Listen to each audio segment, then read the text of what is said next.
Assalamualaikum. Halo semua, apa kabar kawan? Semoga Allah senantiasa memberikan kita kesehatan lahir dan batin ya. Amin. Kembali lagi dengan saya, Ipung Tia. Kawan, beberapa waktu yang lalu, tepatnya awal November 2021, Kementerian Pendayagunaan Aparatur Negara dan Reformasi Birokrasi atau Kemenpan-RB kembali mengeluarkan kebijakan berkaitan dengan nama-nama jabatan fungsional yang dapat diisi oleh pegawai pemerintah dengan perjanjian kerja atau P3K melalui Kemenpan-RB nomor 1197 tahun 2021 tentang jabatan fungsional yang dapat diisi oleh pegawai pemerintah dengan perjanjian kerja.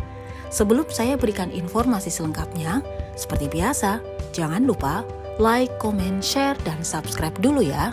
Kawan, P3K merupakan pegawai ASN yang diangkat sebagai pegawai dengan perjanjian kerja oleh pejabat pembina kepegawaian sesuai dengan kebutuhan instansi pemerintah dan ketentuan perundang-undangan. P3K berhak memperoleh menduduki jabatan pemerintahan, jabatan ASN yang dapat diisi jabatan fungsional dan jabatan pimpinan tinggi media dan utama tertentu, diangkat dengan perjanjian kerja sesuai kebutuhan instansi, memiliki NIF secara nasional, melaksanakan tugas pemerintahan, usia paling rendah 20 tahun dan paling tinggi setahun sebelum batas usia jabatan, masa kerja paling singkat 1 tahun, gaji berdasarkan perundang-undangan, pengangkatan calon P3K ditetapkan dengan keputusan pejabat pembina kepegawaian. Masa perjanjian kerja paling singkat 1 tahun dan dapat diperpanjang sesuai kebutuhan dan berdasarkan penilaian kinerja. Kawan, persyaratan P3K.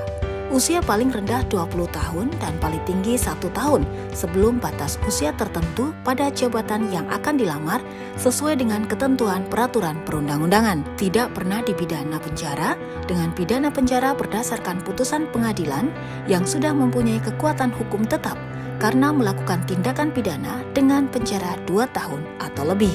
Tidak pernah diberhentikan dengan hormat, tidak atas permintaan sendiri, atau tidak dengan hormat sebagai PNS, P3K, prajurit TNI, anggota Polri, atau diberhentikan dengan tidak hormat sebagai pegawai swasta. Tidak menjadi anggota dan pengurus partai politik atau terlibat politik praktis. Memiliki kualifikasi pendidikan sesuai dengan persyaratan jabatan. Adapun persyaratan P3K lainnya adalah memiliki kompetensi yang dibuktikan dengan sertifikasi keahlian tertentu yang masih berlaku dari lembaga profesi yang berwenang untuk jabatan yang dipersyaratkan, sehat jasmani dan rohani sesuai dengan persyaratan jabatan yang dilamar dan persyaratan lain sesuai kebutuhan jabatan yang ditetapkan oleh pejabat pembina kepegawaian atau PPK. Kawan, berikut jabatan fungsional yang dapat diisi oleh pegawai pemerintah dengan perjanjian kerja atau P3K selengkapnya.